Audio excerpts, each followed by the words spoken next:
What's up, guys? What's up, guys? It's your boy DJ coming at you.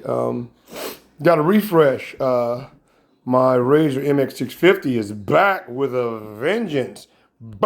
Whoop, there it is. Oh yeah, check it out, guys. Now, you may not notice it right out the back, but the new addition to the bike is cosmetic. Yes, I have the my rims now powder coated black. Oh yeah, check it out, guys. Look at that. Look at that. Bazam!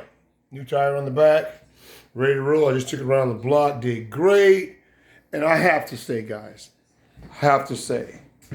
this is one of the baddest EVs you can get. Hear me on this. Hear me on this. Let me back a shot. Okay. As you guys know, you go back and check my archives. I have had the Cobble Wolf Warrior, which is, as we all know, excuse the hair, is a beast of a scooter. Okay?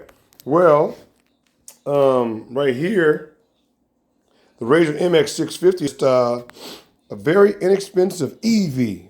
Very inexpensive. They make it for kids, but the frame and stuff is big enough to handle adults. I would say up to about maybe 215, 220. Because back here in the rear section, under the frame, is the support, the seat support right there. And you can only handle so much weight back there. So, big boys, you have to lose a little bit, I think, if you don't want the frame to bend on you. Or if you are like 250, 260, keep it on the road. Don't put too much pressure on that seat support. But anyway, guys, this is a wonderful EV. It's inexpensive, brand new. You could probably get it for $550 or less. I got mine like 2.5, 3 years ago for like $350 off Amazon. It was like an open box. It just didn't get shipped in an original box, but it was brand freaking new. Okay, since then, what did I do? Well, what I did different was I changed the rear sprocket. I still have the stock motor. I have a 20 amp hour lithium ion battery in there, enclosed. I added a hydraulic shock system. As you guys go and see the video, I'm probably one of the first guys to have a successful install of a hydraulic shock. And because that shock there, I'm into electric bikes and stuff too. So one day I was looking at my electric bike a few years back, and I was like, well, let me see if that shock, I couldn't get it off my bike, so I just ordered the shock anyway. And I got lucky, and it was an exact match. I didn't have to add or modify anything. Perfect fit. Now, this bike has the true suspension of a mountain bike. It's adjustable. I can lock it out if I want to. It's wonderful. Now, the only thing that I haven't done successfully yet to really make this a premium e-vehicle is modify the front suspension. Now, they got a guy on YouTube he's got into making custom parts, and he's really good. I forgot his name, but he makes a set of forks for these bikes, and I'm going to get those this year sometime, I'm sure. So the last additions I'll be doing to this bike is I'm going to add another 10 amp hour battery inside this box, or a 20 amp hour to make it like a 40 amp hour vehicle. And I plan on just keeping the stock motor. Why? It keeps me legal. Okay? It keeps me legal. I don't have any problems from the I have to worry about the authorities. I don't have to worry about doing 40, 50 miles an hour. Although I do know how to do that. I do know how to modify this bike to make it go that fast. But I have small gas-powered motorcycles. I don't need to do all that. I want to keep this an e-vehicle, keep it at e-vehicle legal speed. So that's what I'm doing. But anyway, guys, I want to tell you this. This bike right here is wonderful, okay? First off, the advantages you have with this bike over the PEVs with the direct drive motors is that you can play with your gear ratio. You can change the sprocket size right here to any size you want, big as you want. Like I got a 102 sprocket on mine, so this bad boy is geared for torque. It comes stock with an 80 tooth, okay? But I chose to put a 100 tooth on the back. I'm going to get I'm working on a second one of these, okay? It's going to be my what you call farm bike, my utility Mx650. It's going to be very raw. Might not even have the plastics on it. That's in the works. Matter of fact, to show you how much that bike is so much in the works, I already have The wheels for that other bike powder coated. They're powder coated great. Now, let me back up on the powder coating that I had done to my wheels in this bike. The reason I had it done was because stock, these wheels rust really bad.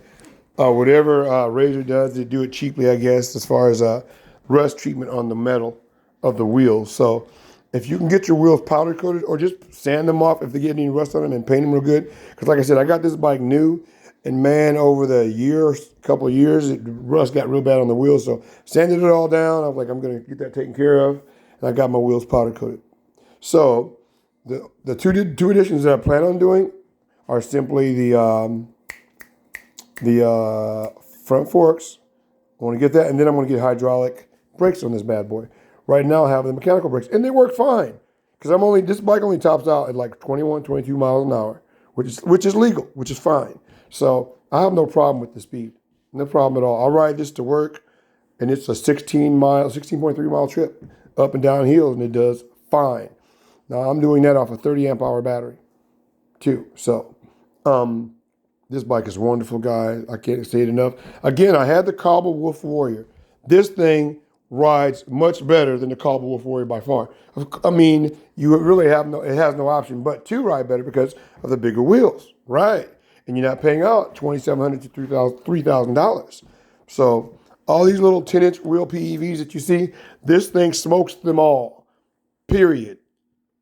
That's right, I said it. This bike right here smokes all those other PEVs with the 10-inch wheels. So you really might want to look into that. Getting this bike here is I tell anybody, man, very awesome vehicle. Now, as you can see, I added my luggage box to that. Where did I get that idea from? Well, I'm a real motorcycle rider too, and I've had and have motorcycles with luggage boxes on them. I had a KLR 650, so it's kind of paying homage to that, to my KLR 650 back in the day. And I had Jesse luggage boxes on the back, aluminum boxes. One there, and I even had a little top box. I might even make a little top box for this. I plan on it anyway. A little small top box just for giggles. But anyway, guys, this right here puts the Wolf Warrior to shame. That's right, I said it. This little bike right here puts the Cobble Wolf Warrior to shame. If you want a awesome PV that you can really go off-roading on, get this bike here, dude. You can trail anywhere on this bad boy if you have it geared right. So a lot of guys, they go for the speed. Me, I like having it for torque. I'm 200 pounds, and this moves me around fine at 18 to 20 miles an hour. And again, I ride it to work. That's a 33 mile round trip on this little bike right here. Very inexpensive. The power cells I'm using are, I forgot the name of them, but you can check my older videos. You'll find it in there. But anyway, haven't had one problem with the batteries that I'm using from this company. I just can't remember the name of it right now, but haven't had one problem. Been very, very, very good batteries, and the range is really good on them too. I use the same battery for all my vehicles, my little project bikes or whatever else. So yeah, guys, I'm just doing a refresher kind of with this because I haven't had it out in a while.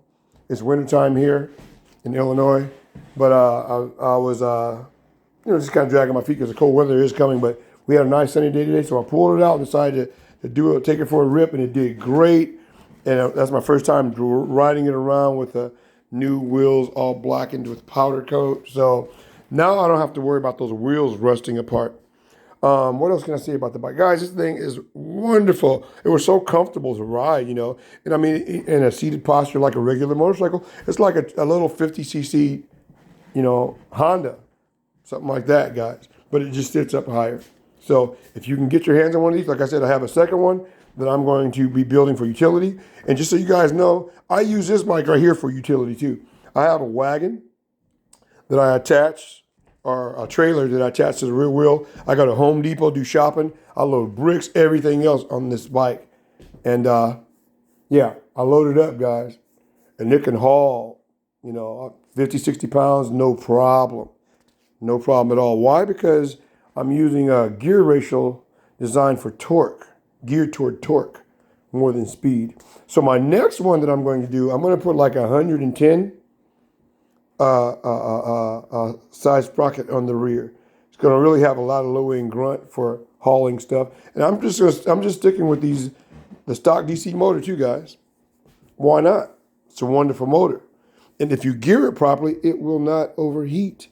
Again, I rode this bike all the way to work, 16 miles, 18 averaging speeds of 18 to 20 miles an hour, and usually around 15 too. And the motor stays running cool because of my gear ratio. So I would like to encourage you guys on that note. Also, so you guys, as a reminder, I get my sprockets made, custom made from Rebel Gears. Look them up on the internet.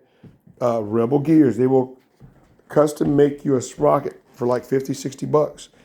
As you can see, I haven't had one problem with mine. It's made of billet aluminum, and I'm very happy with the service. So I'll cut the video off. Go get this bike here, guys. If you want the ultimate PEV electric little transport dual sport, true dual sport bike. Again, I had the Cowboy Wolf Warrior. It's not really a dual. You can ride it off road as long as the dirt is smooth. But when you start getting into the ruts and stuff, it's terrible. But this thing right here handles very much like a mountain bike or a little 50cc gas-powered four-stroke motorcycle. Okay? All right, guys. I'll shut up later.